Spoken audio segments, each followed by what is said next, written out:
the end of the third book, Vayikra, Leviticus, and let's get right into it.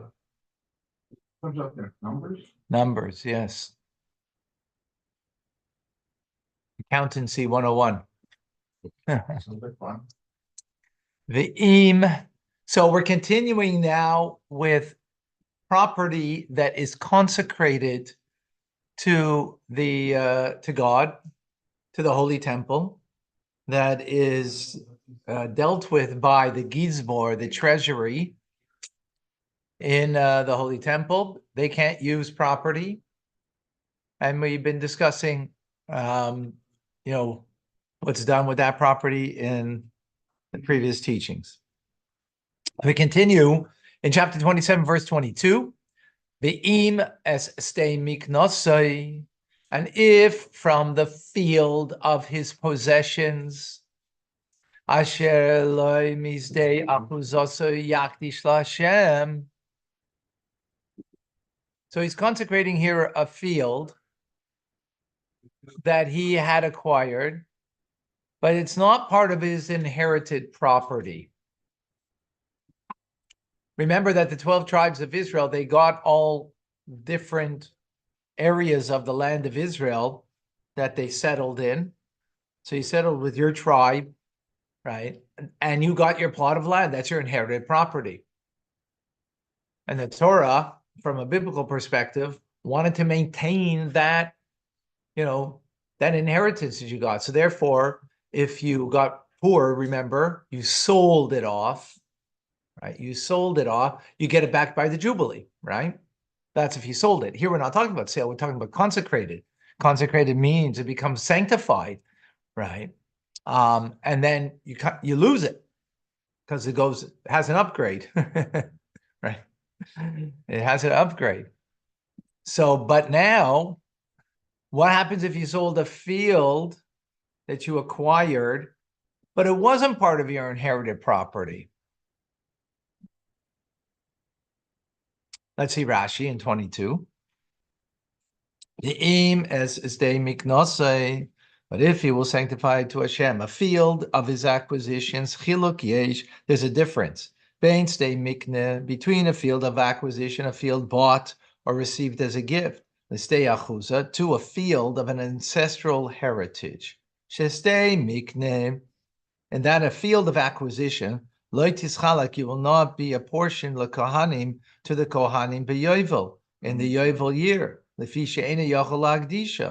he's not able to consecrate it. Ella ada yovel, but until the yovel, right? Let's say I bought your property, right? David, I bought your property, Yes, sir. right? Yeah. So if I bought your property, how long do I get it for? 50 years. Right, to the yovel.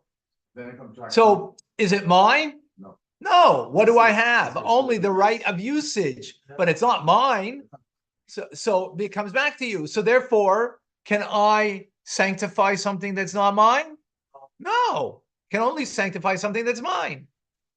So therefore, this would be a different law. What does the Cohen have to do with it? You said something here about the Cohen. No, that was the Kohen gets it by the yovel, by the Jubilee year, right? Okay. But here I can't consecrate it, because consecrated means not the usage of it. Consecrated means the thing itself becomes consecrated, right? Not merely the usage of it. So therefore, I can't do that because it's not mine.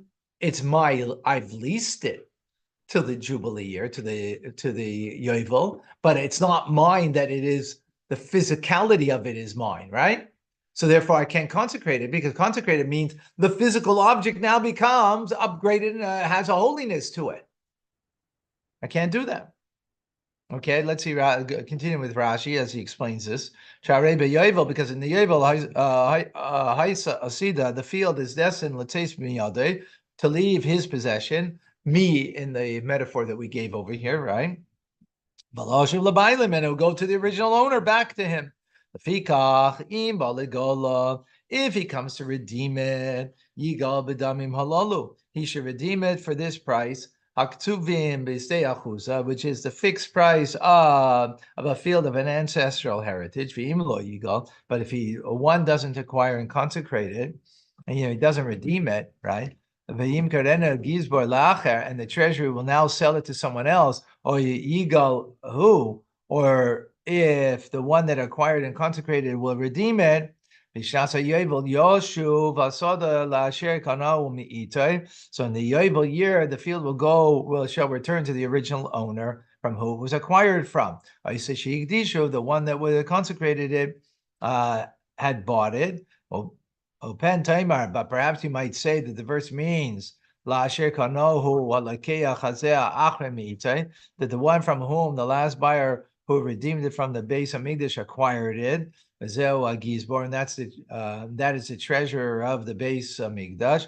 That's why the verse has to come and say, Lasher loy achuza sa'aris, to who had the ancestral heritage of the land, Yerushas Aves, from the inheritance from ancestors. And this is the original owner, Shemachru Lamigdash, had sold it, who sold it to the one who consecrated it.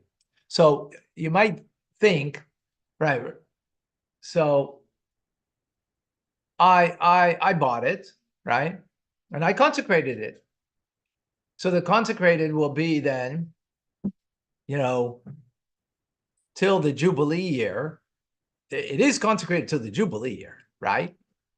But meaning that it could be now sold by the treasurer of the temple, right, of the sanctuary. He could sell it, and by selling it, right, now the treasury gets money for the usage.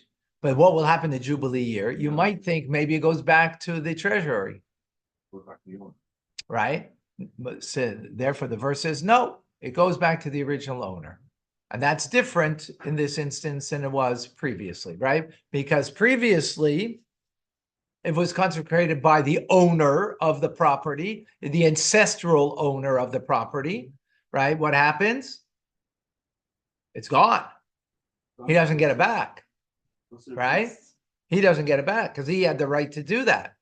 It goes to the Kohanim, and the property becomes donated, right? In this instance, the property is not donated because it's going to go back to the original owner of the property, but the usage of the property is donated to the sanctuary, and that will be sold off. But when the Jubilee year comes around, it will go back to the original owners. It won't go to the Kahanim, right? Because the purchaser didn't have, the purchaser only had a right for what? Usage. So now when he consecrated it, all he can consecrate is the usage of it. That usage now the treasurer will sell off, right? To a third party now, right? Possibly a third party, right? And that person will have it. That person for sure would only have it until the Jubilee. The question though becomes by the Jubilee, where does it go?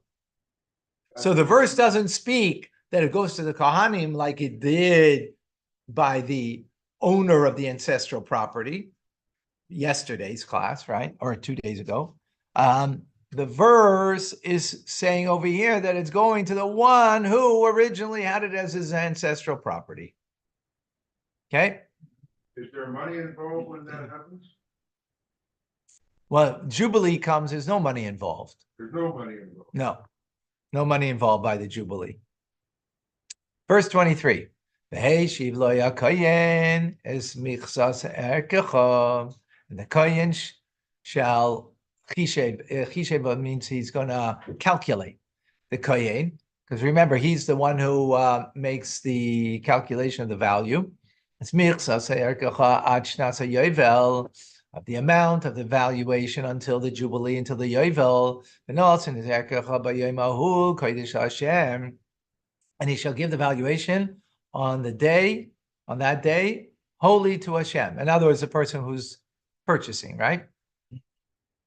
And on 24, and the year of the Jubilee of the Yovel, Yoshuv, it will return, Hasad of the field, Lasher Kanahu, to the one who was purchased from, Lasher Loi Achuzas Aretz. Now, see those words, from the one who was purchased from. If the verse stopped there, who would that be? Think of the process. The treasure. It would be the treasurer, because that's who the third party bought it from. Therefore, the verse says, "Asher lo yachuzas aretz," for the one whose inherited land it was. With those words, and those are the words, and Rashi said it earlier, right? That tell us now clearly that it goes back to the original owner of the ancestral property. Okay? Got it? Great. That's only if the temple is up. Yeah. Of course. Chol b'shekel hakodesh, and all evaluation, erech is valuation. All of your evaluations, shall be b'shekel hakodesh, in a shekel, a holy shekel, esrim gera, that it's got the value, a shekel of 20 gera. A shekel is the shekel. Rashi in 25. So the evaluation is done with a shekel of the sanctuary of holiness. Any evaluation that the Torah writes about a shekel, shekel hakodesh, is always a shekel of the sanctuary of the holiness. Yeah. Esrim gera, its value is 20 gera. Esrim ma'os, which is 20 ma'o. Right, 20 mo. So one gera is one mo. One gera is one mo. Yeah. Kachayu mitchila. So they were at first. Such was the original relationship between a shekel and a gera. But later on, they added a 6. Later on, the full shekel was 4 zuz, 5 mo per zuz, or 20 mo. Yet, so that would be 20, but the Talmud speaks about 24, that they added a 6. Our sages say, Sheish mo kesef, 6 mo gera of silver, dinar, are a dinar. Esrim arba mois, 24 mo, lesela, for a shekel. Not exactly clear why he's saying this. Anyways, later generations, it seems to be, it changed. Okay. Why Rashi is explaining that, I'm not clear. Okay. So we finished with land. Now we go to animals. Okay. However, Bechor, the firstborn, Asher Yuvkar Lashem, that will be firstborn to God, by animal, lo yakdish ishaisei, a man should not consecrate it, im shor, whether it be a ox or seh or a sheep, Lashem who, it belongs to Hashem. Rashi, what does that mean over here that he should not? In 26, lo yakdish isha, so a man shall not consecrate it, l'shem korban acher, meaning for a different offering, lefisha eno shaloi, because it doesn't belong to him.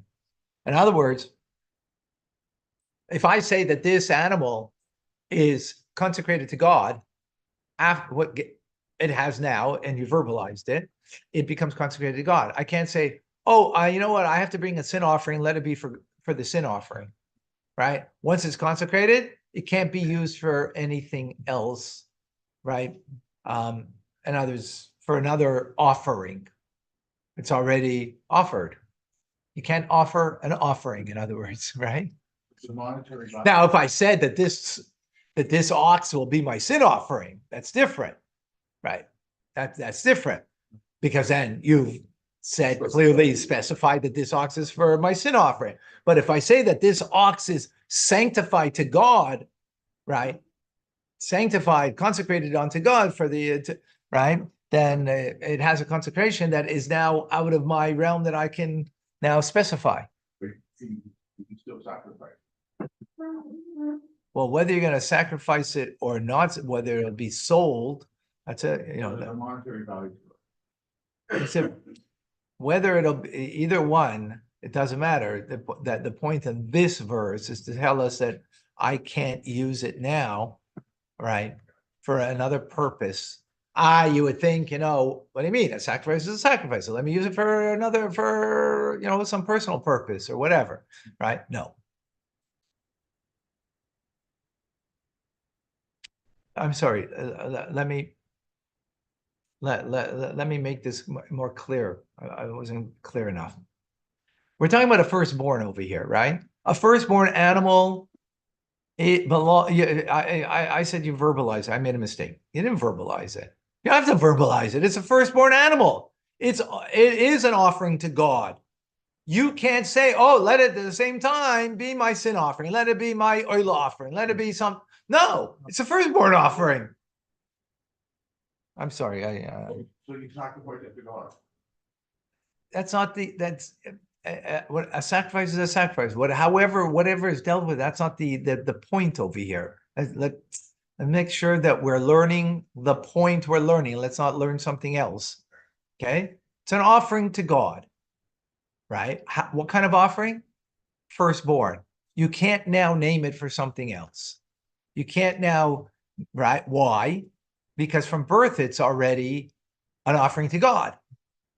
If it wasn't the firstborn animal, and I could declare what I want to use it for. I have a choice, right?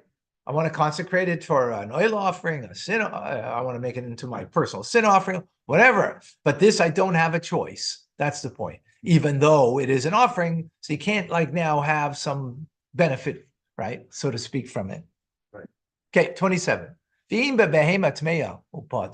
Now, if someone consecrates an unclean animal, so he has to redeem it, for its value. And he has to add a fifth over it, right? And if he doesn't redeem it, then it's going to be sold for the valuation price without the fifth. Right? We learned that before, right? That any person who they consecrate something and they want to now redeem it, they have to add a fifth, whether it was your property. Here now we're speaking about even an unclean animal, right? What does it mean, right? What is the benefit of consecrating an unclean animal? What's the benefit of consecrating an unkosher animal? It's not going on the altar. Well, it's going to be sold. It can be sold, and the money is going to be used by the treasury. Yeah. Okay, I thought you were talking about there's a benefit by itself. No, the benefit is that it'll be sold, right? A person wants that animal. They want the horse, for their stable. I think there is an animal that cannot even the dog. Actually, I should 1 second. I should. think You know what? I said something too much. Let's see Rashi first. I'm sorry. I think I misspoke. Let's see Rashi. See, I get ahead of myself. Yes. I learned from myself. I learned from myself. Okay, 27 in Rashi. Right. So if we're talking about impure livestock, Eina Mikra, because the word impure, what is it? Eina Mikra Hazem Musav. This verse does not refer al Bechor on the firstborn, which was the preceding pasuk, right? So you might say it's a continuation, right? Firstborn, not kosher animal or not impure animal, right? No, it's not. For you, it cannot be said, but that a firstborn impure non-kosher livestock that should be redeemed according to its valuation. And the impure livestock is also not a donkey, to which the law of the firstborn does apply. So this verse, we already learned about a donkey, right? That you have the firstborn donkey is unique, that you have to also redeem it, right? You have to redeem it. But that's firstborn. So this verse is not talking about that because that we already learned. We learned that, I think, we learned that in Exodus, right? Going out of Egypt, we learned about that, right? So it's not speaking about that. Pidyon Peter Chamor, for we see now that there's no redemption of the firstborn donkey, Ella Taleh, but through a lamb, not through a valuation, which our verse is speaking an evaluation, right? But by the donkey, you redeem it through a lamb. So our verse is not talking about the donkey. And the lamb then becomes a gift to the kohen. And it doesn't belong to the base of Migdash, as does the valuation in our verse that it's speaking about. Got it? Ella. So what is it speaking? This verse is referring to consecrated something to the base of Migdash, right? In other words, firstborn, can you consecrate it to the base of Migdash? No. Why? Because it's consecrated. It's born consecrated. See, you can't consecrate it. It is consecrated, right? This verse is speaking about something that you do consecrate yourself. So it's not the firstborn we're talking about. And it's not the donkey we're talking about, right? Because donkey, there's no evaluation. Donkey is a lamb for the donkey. You give the lamb to the kohen. You keep the donkey, your firstborn donkey, right? That we learned in Exodus and Shmois, going out of Egypt. We got to go out of Egypt every day. Yeah. She called, yeah. The donkey is not tradable? For the lamb. You give the lamb in the stead of the donkey to the kohen. Okay? For the verse above, 11 through 13 earlier, was speaking of redemption of a kosher animal, that had a blemish. Right? But here it's speaking of Migdash of consecrating a non-kosher animal, Lebedek Abayis, for the upkeep of the Beis Hamikdash. Okay, so what are we learning here? This verse is speaking about what? Non-kosher animal, right? That's what it's speaking about. Because a kosher animal that became impure, meaning it got a split on the lip, it got a slit on the eye, means it's blemished. That's called impure. It's blemished. It's not tamim, pure, right? You can't put that on the altar. So you have to let it pasture. You have to redeem it, right? You have to redeem it for a value. You have to pay for the value. And that money goes to, so we spoke about that already. So here when it speaks impure, because the word impure is used, it's not saying not kosher, right? It's right. So it might mean a blemish animal, but we learned that already. So it doesn't mean a blemish animal, Rashi is saying. It means literally an unkosher animal. Because if you remember in the Torah, right, when even by Noach, when he brought the animals into the ark, right? Into the teva, it says, Asher tahira, Asher einene tahira. That is pure and not pure. It doesn't say kosher and not kosher. The words for kosher and not kosher are not used in Torah. The word pure and impure are used. But the word pure and impure can have different meanings. Earlier, it meant a kosher animal, but it's impure for the altar because it has a blemish. So just, you got the, okay? Any question? We go to MK? Yes, exactly. And you shall redeem it according to its valuation. That which the kohen will assess its value. And if it will not be redeemed, meaning through the original owners, right? So it should be sold about the valuation to others. So you sell it to others, right? Like in everything else. Okay. Verse 28, which is the last verse for today. However, kol cherem, anything that is devoted, asher yachrim, that a person will devote, ish, a man. See the backwards way of, it's not backwards, it's backwards in English. It's the right way to speak, but it's, not the way we think in English. So, La Hashem, that will be devoted to Hashem. Mikol Asher Loima Adam, anything that belongs to a man, to a person, Obehema, meaning property of a person, or behema, or of an animal of a person, or mistay, or from the field, achuzasa, that's in his inheritance. Lo yimacher, it should not be sold, but lo yigael, and it should not be redeemed. Kol cherem kodesh kadoshim hu la Hashem. For all devoted things are holy of holies to Hashem. Okay, what does this mean? Not clear myself. That's why we need Rashi. Clarity. Okay, let's see Rashi, because what does it mean over here that you should not redeem? Okay. However, kol cherim, any devoted property, nechalaku rabbasin, there's a dispute here by the sages. V'davar, with this matter. Yesh aimim, there are those that say charamim, that unspecified vows of particular property, vows are not specified to whom the property should go. Lahektish, for go to the upkeep of the Beis Hamikdash, right? In other words, if I'm vowing that this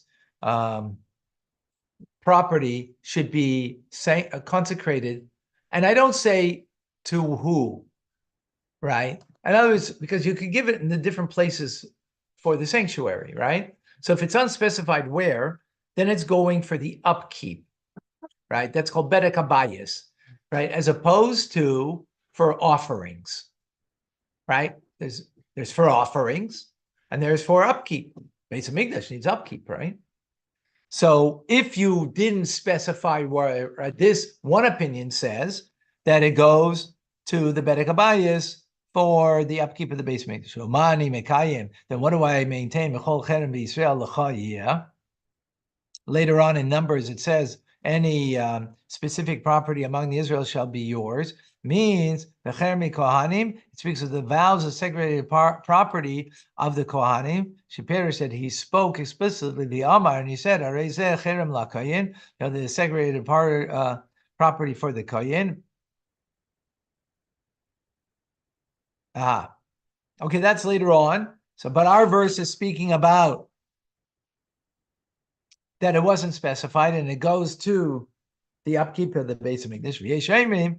And there are other sages that say stam charamim, that unspecified vows, the kohanim, goes to the kohanim.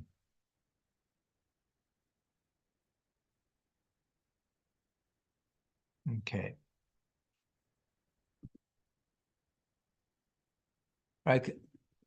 So that's what our verse is speaking about over here. It's unspecified. So it's just a debate of who it goes to. Continuing Rashi. Next Rashi. It should not be sold and not be redeemed. Ella, it should be given to the kohen according to the one who says stam charamim, that the unspecified vows of property the kohanim. There was a second opinion, right, that Rashi mentioned in the previous Rashi, that go to the kohanim.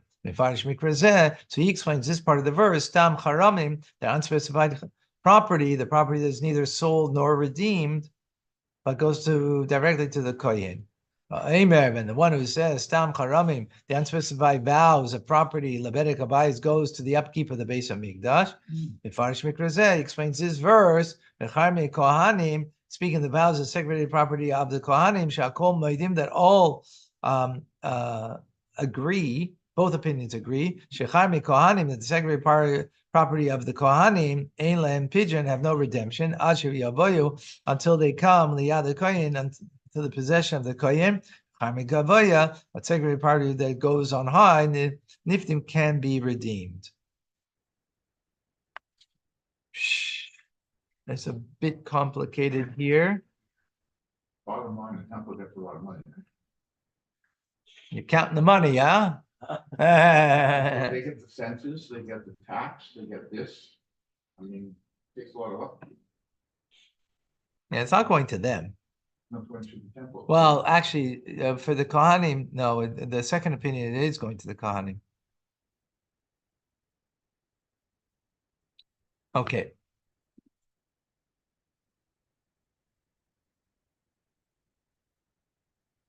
Kol cherem, Kodesh Kadashim hu. All sacred property is most holy. Ha'omer, the one who says Stam Charamim, that unspecified vows. Lebedik Abayis goes to the upkeep of the base of Mikdash. Maybe Raya Mikan brings a proof from here to his position that it goes to the upkeep of the base of Mikdash. Emer, right? Because that's why it's holy to God, right? If it's holy to God, if it's holy to God, that's the proof, according to the opinion of the sages, that it goes to the upkeep of the base of Mikdash, right? Because to the Kohen, the second opinion is to the Kohen. What does he do with that?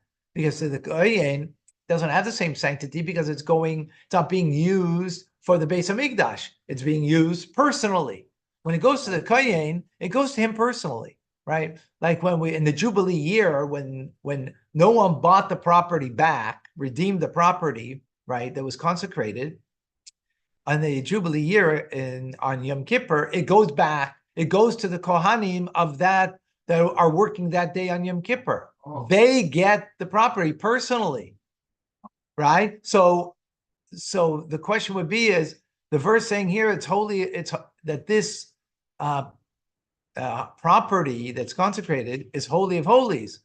So it sounds to suggest that it shouldn't go to the Kohen based on that. How did they learn that? So Rashi continues. So Mefarish, they explain that any property that Most High to Hashem is meant lamed to teach us the vows of sacred property of the Kohanim Chalim take effect al kodesh kodshim upon that which is holy in the highest degree, al kodshim kalim, and that which is a lesser degree of holiness. And in the Kohen, in this situation, he gives it to the Kohen. As we learn in the Tractate of Berachin, if it is a vow, he gives a value. And if it's a voluntary offering, based on his tevasa, he has the benefit of giving it to who he wants. Final Rashi, Adam from up, Kigoin, Shehechrim, if he pledged a segregated property of Adav Shivchoisa Kananim, meaning meaning a slave, man or woman slave. Okay.